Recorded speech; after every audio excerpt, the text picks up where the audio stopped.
I'm Riley, and if there's one thing I've learned in my career, it's that nothing is ever as it seems. I've always prided myself on my work ethic and commitment. I was the person who went above and beyond, long hours, late nights, endless emails just to ensure things ran smoothly. I was the go-to person in the company for any big project, the one who always pulled through when things got tough. But none of that seemed to matter when the time came for my bonus.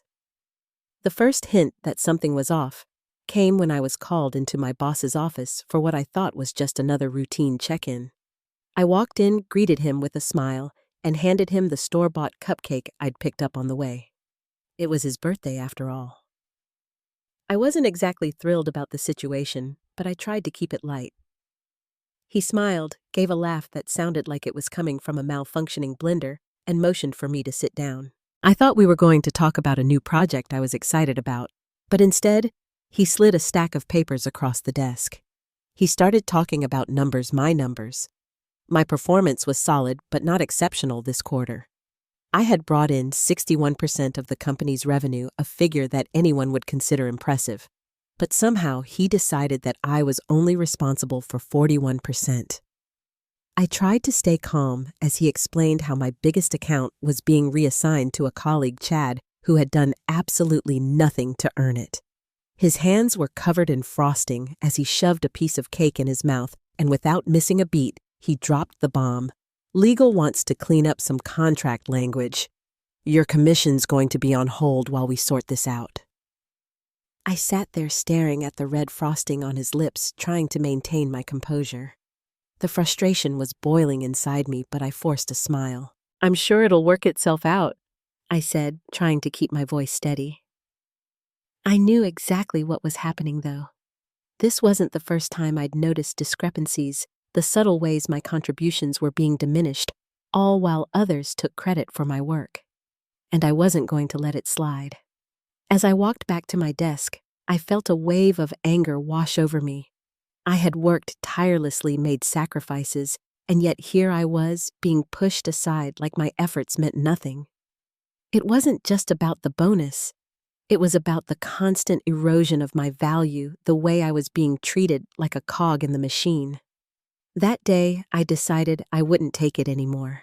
I would find a way to make sure that my work would be recognized one way or another. I didn't act right away. That would have been too easy. Instead, I started laying the groundwork for something much bigger. I knew that if I just bided my time, played it cool, the opportunity would come. They thought they could push me around and take advantage of me, but I had plans of my own. And this time, they wouldn't see me coming. There's a part of me that feels like I should have just let it go. After all, why fight when you could just let the system take its course? But that's not who I am. I've never been the type to just sit by and let life happen to me.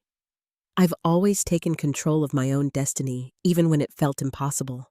So I made a choice. I wasn't going to cry or shout or demand what was rightfully mine. Instead, I would show them just how much I was worth. The plans were already forming in my mind, and by the time they realized what was happening, it would be too late. But for now, I kept my head down, stuck to my work, and waited. Because in the end, the only way to win is by playing the game better than they ever expected. After the betrayal, I knew I couldn't just sit around and wait for things to magically get better. I had spent far too many years dedicating myself to a company that didn't even acknowledge my contributions. And I had a point to prove not just to them, but to myself. The wheels in my head started turning, and before I knew it, I was quietly laying the groundwork for something bigger than I had ever imagined. The first step was simple, but critical. I rented a small office. Nothing fancy, just enough to get things started.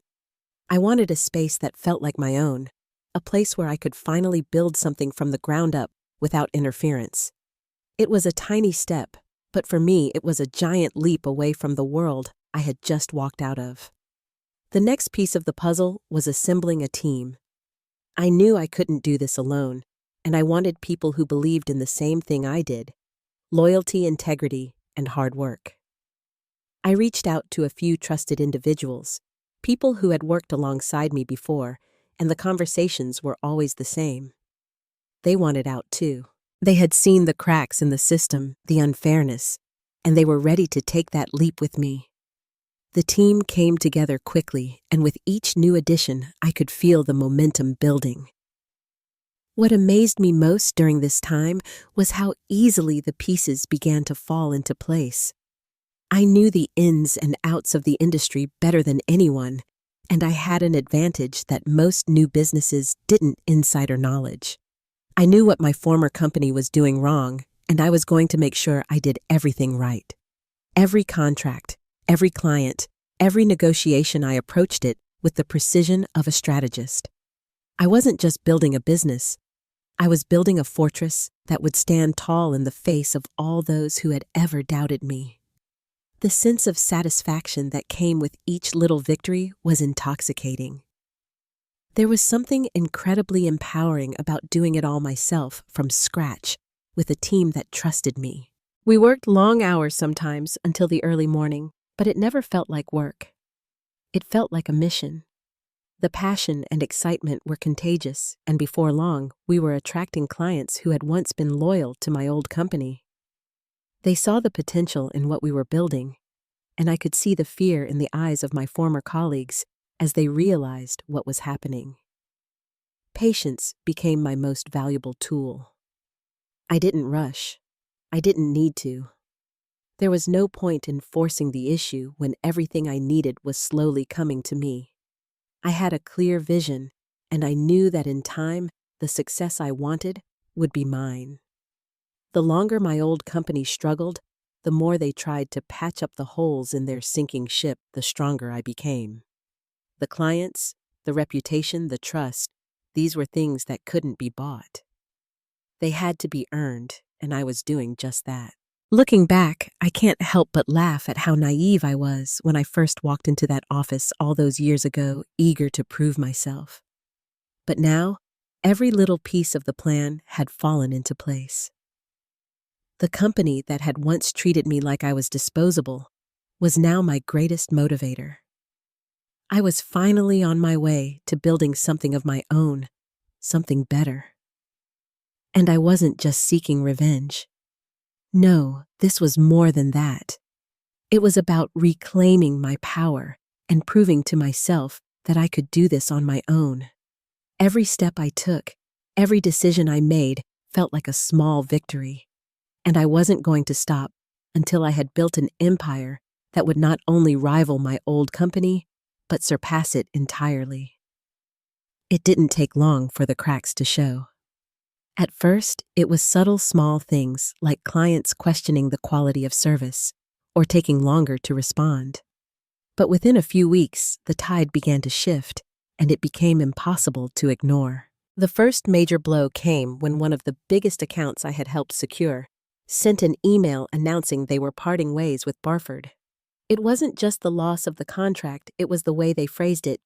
"We're looking for a partner who aligns more closely with our values." That hit hard. I knew exactly who they had in mind, and it wasn't Barford. As the weeks went by, more clients followed suit. Slowly, they began slipping away one by one until it felt like the entire foundation of the company was shaking. It wasn't just the clients. The employees, those who had stayed loyal through thick and thin, began to realize what was happening. They were starting to see the cracks too, and the desperation in the air was palpable. The once thriving company that had made its mark by exploiting talent and ignoring loyalty was now fighting to stay afloat.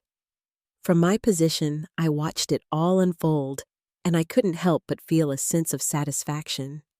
It wasn't malicious, not really. It was just the way things had to be. I had spent years pouring my heart into that company only to be taken for granted. Now, as they scrambled to pick up the pieces of their crumbling empire, I knew that my plan had worked. The emails I had sent out to former clients, the subtle nudges that led them away from Barford, it was all coming to fruition. I didn't have to do anything now but sit back and watch the chaos unfold. The leadership at Barford was panicking, their grip on the company weakening by the day. They called emergency meetings, desperately trying to figure out where things had gone wrong. But the damage was already done. They had ignored the warning signs for so long, and now the consequences were catching up with them. It was almost laughable watching them try to spin it, trying to make it look like everything was still under control. They didn't realize it yet, but they were the ones who had created their own downfall. One afternoon, I received a message from an old colleague still working at Barford. She was in a meeting when the news of another lost client came in, and the tension was unbearable. She told me that for the first time, people were openly asking why things were going so wrong. There was a shift in the office, a palpable sense of fear and uncertainty. The once confident, high-performing team that had strutted around in their branded suits was now walking around with their heads down, unable to ignore the sinking ship they were on. I couldn't help but feel a twinge of satisfaction as I saw them unraveling. This wasn't about gloating. This was about justice. They had pushed me aside, disregarded my efforts, and now they were facing the consequences of their actions. Their failure to acknowledge the value of their employees had led to this moment. And though I wasn't the only reason for their downfall, I was a major player in how it all unfolded. The more I watched, the more it became clear that the foundation of Barford was built on a shaky premise. It wasn't just about numbers. It was about people. And they had failed to build real relationships both with their clients and with their team. The lesson was simple. You can't treat people like they're expendable and expect everything to stay in place. People matter. Trust matters. Relationships matter. And that's what I had built, something rooted in loyalty and integrity. The satisfaction I felt wasn't about revenge. It was about proving that those values were worth more than all the power and profits in the world. I continued to watch as the storm raged on. The chaos was far from over, and with each passing day, it felt more like a ticking clock. I knew what was coming next. The company would try to fight back to fix the damage, but they had already lost the trust of the one thing that truly mattered: their people. I could see them grasping at straws, but nothing they did would be enough. And as I watched from the sidelines, I realized that this was just the beginning. They had underestimated me, and in doing so, they had set the stage for their own destruction. I had not only built something better, I had built something that would outlast them. The day I had been waiting for had finally arrived. I stood at the edge of the conference hall, my booth set up, and my heart pounding with excitement. This wasn't just any conference. It was the same one where my old company Barford had once been a shining star. They had been the big name, the ones everyone looked up to. Now, as I glanced across the hall, I couldn't help but feel a surge of pride. My booth was sleek, modern, and confident. It didn't need flashy signs or overpriced giveaways to stand out. It spoke for itself. As I watched my former colleagues walk past, their heads down, trying to maintain a facade of success, I felt something inside me shift. It wasn't smugness or revenge. It was power. I had taken control of my life, my career, and my future. I was standing in the very space where I had once felt invisible, and now I was the one with all the eyes on me. I could see the looks in their eyes as they passed by: recognition, surprise, and maybe even a little envy. And then he walked in, the man who had once been my boss. The man who had cut my bonus and undermined everything I had worked for. He walked past my booth without acknowledging me, but I wasn't going to let that slide. I stood up, a slow smile spreading across my face, and called out to him. "Hey, Mike, I was hoping you'd stop by." His face froze for a moment, like a deer caught in headlights. He looked at me, then at my booth, then back at me. He was trying to keep his cool, but I could see the unease creeping in. The man who had once treated me like a footnote now had to face the fact that I had built something better than what he had. My agency was thriving, and it wasn't just the clients I had secured or the contracts I had closed, it was the values I had built my business on: integrity, respect, and loyalty. "How's Barford doing these days?" I asked, my voice dripping with sweet sarcasm. He didn't answer immediately, instead choosing to stare at the ground. I could feel the tension in the air as people nearby began to notice the exchange. It was clear that my presence was rattling him, and honestly, I enjoyed every second of it. But this wasn't just about him. It was about proving to myself and to everyone else that I was capable of so much more than they had ever given me credit for. As the day wore on, more former colleagues stopped by my booth. Some came to congratulate me on my success. Others, the ones who still held on to hope that Barford could recover, tried to act like nothing had changed. But I saw through it all. The truth was, my agency was now the one attracting all the attention. Barford's once loyal clients had begun reaching out to me, eager to work with someone who treated them like more than just a transaction. It was surreal standing there in the same conference hall where my old company had once dominated. I could see them across the room, trying to hold on to their clients, trying to pretend like everything was fine. But deep down, they knew. They knew they had lost, and I wasn't going to let them forget it. By the end of the day, the atmosphere had shifted. Barford was no longer the powerhouse it once was. Their booth was barely holding its ground, while mine had become the center of attention. As I packed up for the evening, I couldn't help but feel a sense of accomplishment. This wasn't just a business victory, it was personal. I had built something from nothing, something that would last. Something that wasn't built on taking advantage of people, but on treating them right. When I looked back at the conference floor, I saw Mike again, talking to one of his former clients. But this time, I wasn't the one feeling invisible. I was the one who had the power now, and I wasn't about to let anyone take it away from me. As I walked out of the hall that evening, I knew that this was just the beginning. My agency was thriving, and while Barford scrambled to pick up the pieces, I was already moving on to the next step. The next chapter of my journey wasn't about revenge anymore. It was about proving to myself and to everyone who doubted me that I could succeed on my own terms. Looking back on everything I've been through, I realized that this journey wasn't just about building a successful business.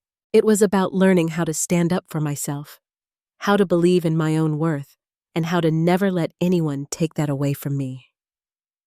There were days when I thought I wouldn't make it, days when the weight of everything felt unbearable. But I kept going. And that's the message I want to share with you. No matter where you are, no matter how many times you've been knocked down, it's never too late to rewrite your story. Every setback, every obstacle is an opportunity to build something stronger, something better. The struggles you face aren't here to define you. They're here to fuel you. If there's one thing I've learned, it's that you can't wait for permission to succeed. The world will always find reasons to make you doubt yourself, to make you feel small. But the only opinion that matters is yours. I found my strength when I stopped waiting for validation and started trusting myself. If you're in a situation where you're being overlooked or mistreated, don't let that be the end of your story. Take it, learn from it, and use it to push forward. The power to change your life has always been in your hands. I stand here today not just because I succeeded, but because I proved to myself that I could. I took control of my own future, and I'm telling you, you can do the same. So, if you're feeling stuck, if you're wondering if it's even worth trying, trust me, it is. Your future is yours to create. Keep pushing, keep believing in yourself, and watch as everything you've ever dreamed of becomes possible. It's your turn now. Go make it happen.